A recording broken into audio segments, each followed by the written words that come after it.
ABCD est un carré de centre O. M est un point de AC différent du point O. La parallèle à AB, passant par M, coupe AD en I et BC en J. La parallèle à AD, passant par M, coupe AB en K et DC en L. Les droites IL et AC se coupent en P. Démontrer que les points KJP sont alignés.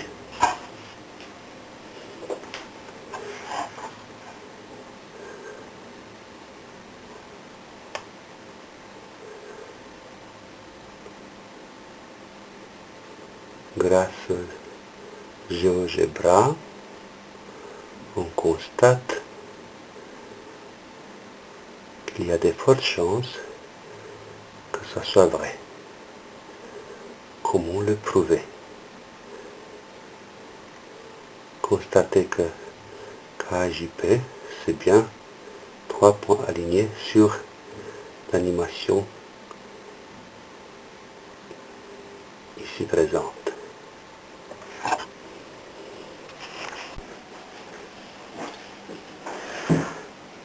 Le carré qui a un problème d'alignement, ce problème se trouve à la fin du chapitre vecteurs et repères. Du coup, je me suis dit, autant associer un repère à cette figure, et pourquoi pas considérer le repère d'origine A et de vecteurs AB et AD. Ça veut dire que les coordonnées de A sont 0, 0, celles de B, 1, 0, celle de D, 0, 1, pour le C, coordonnées 1, 1, le fait que M est un point quelconque sur la diagonale AC, sauf le milieu de AC, on va voir pourquoi. Alors je peux donner à M comme abscisse X, qui bouge, X bouge entre 0 et 1, X parcourt cet intervalle, X différent de 1,5, quand le point M arrive là. Et comme tout le monde se rend compte qu'ici sont des angles droits, et comme ici à 45 degrés, ces deux côtés sont égaux, triangle, rectangle, isocèle, du coup, si l'abscisse du point M c'est X, alors l'ordonnée est aussi X. Donc M est de coordonnée XX. Puis, les autres points, on verra les coordonnées dont on a besoin. Comment écrire la première condition? Le fait que la droite IL se coupe avec AC en P. Les coordonnées de P, on ne les connaît pas, mais la même observation, vu que P se trouve sur cette droite, ces coordonnées sont les mêmes. L'abscisse et l'ordonnée sont égales. C'est tout ce qu'on sait, mais on ne sait pas la coordonnée de Y en fonction de X, bien sûr. Regardez, la figure est fixe, A, B, C, D, mais dès que le point M bouge sur la diagonale, les points I, J, K, L et P bougent aussi. Alors, comment prouver que P, J, K soient alignés? Pour cela, ça serait bien d'avoir déjà leurs coordonnées. Pour K ayant la même abscisse que M, c'est X, et l'ordonnée 0, étant sur OX, puis J abscisse 1, ordonnée comme M, donc X. Bien, on a les coordonnées de J et de K.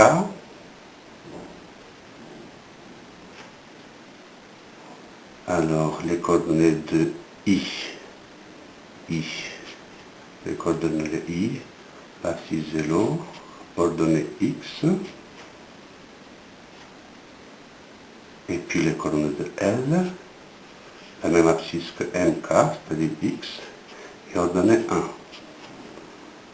On a tout. On a gardé tous les points de leurs coordonnées. C'est bien, il serait très bien que je puisse estimer Y en fonction de X. Et ça, je peux m'aider à le vecteur IL et IP, parce qu'ils sont collinaires. Les points ILP sont alignés. Alors le vecteur IL, qu'est-ce qu'il a comme coordonnées? IL, X moins 0, 1 moins X. Et les coordonnées du vecteur IP,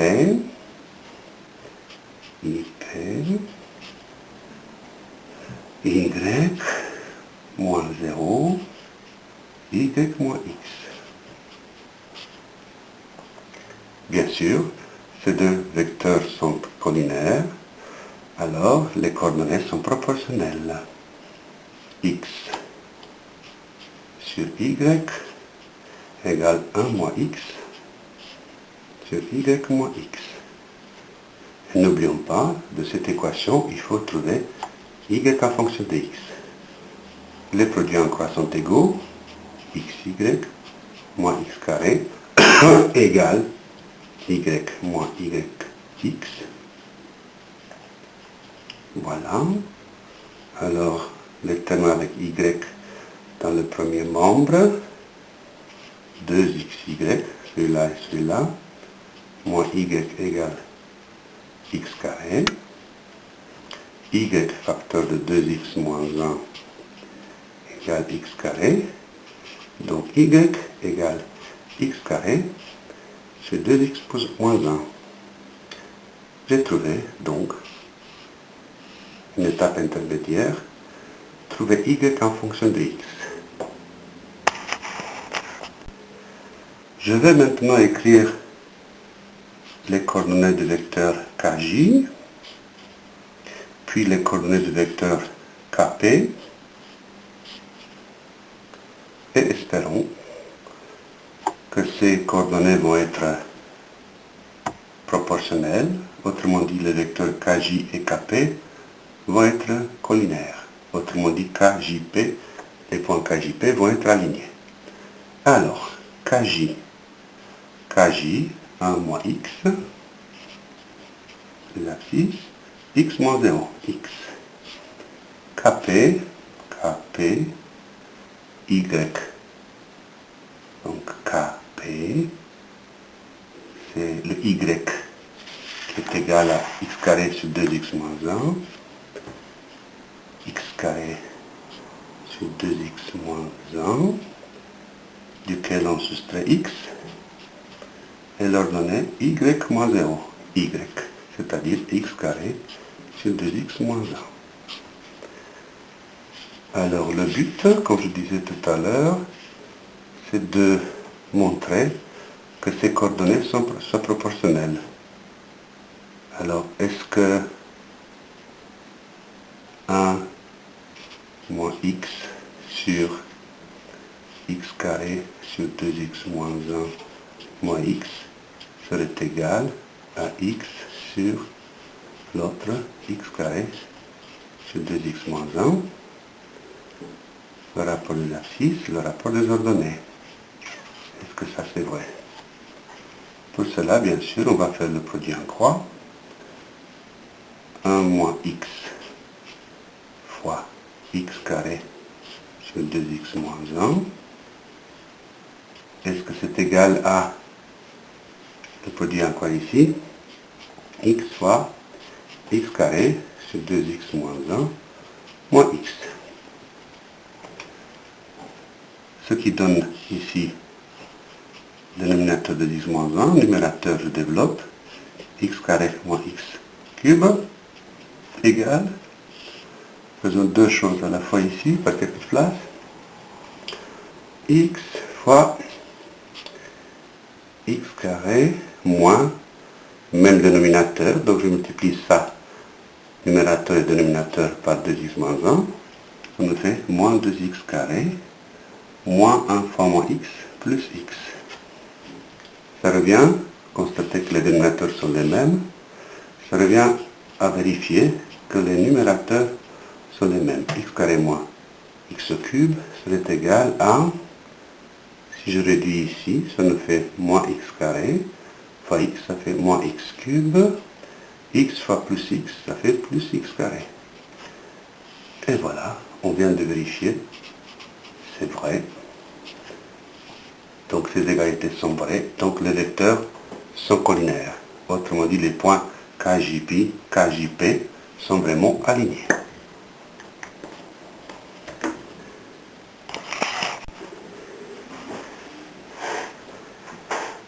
Quelque temps après ces calculs, en regardant bien cette figure, je me suis dit, mais c'est pas possible. Il y a une grande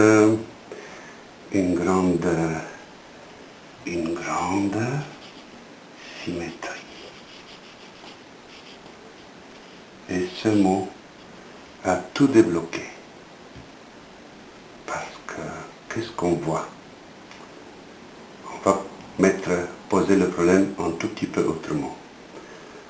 On va prendre d'abord le point M, et les points I et K qui sont se projetés sur AD et AB, et on va les considérer comme des symétriques, I, K, symétriques,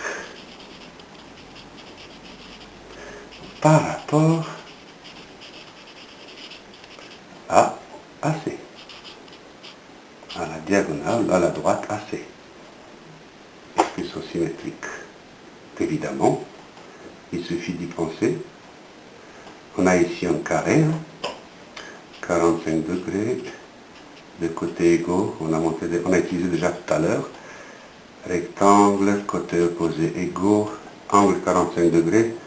Du coup, ces diagonales se coupent en leur milieu et elles sont perpendiculaires. Donc, I et K sont vraiment symétriques par rapport à la droite AC. Il en va de même pour les points L et J. L et J, idem. L et J. Donc L et J sont symétriques, I et K sont symétriques, donc la droite IL est symétrique de la droite KJ. Je ne parle pas de P pour l'instant. P, on l'oublie. Pour l'instant, IL et KJ sont symétriques l'une à l'autre par rapport à la droite AC. Et qu'est-ce que la symétrie fait? Une grande propriété. Deux droites symétriques, sauf si elles sont parallèles. Deux droites symétriques, sauf si elles sont parallèles. Elles se coupent où? Elles doivent se couper sur l'axe de symétrie. Donc l'intersection de IL avec intersection avec KJ, l'intersection de ces deux droites, est bien sur AC.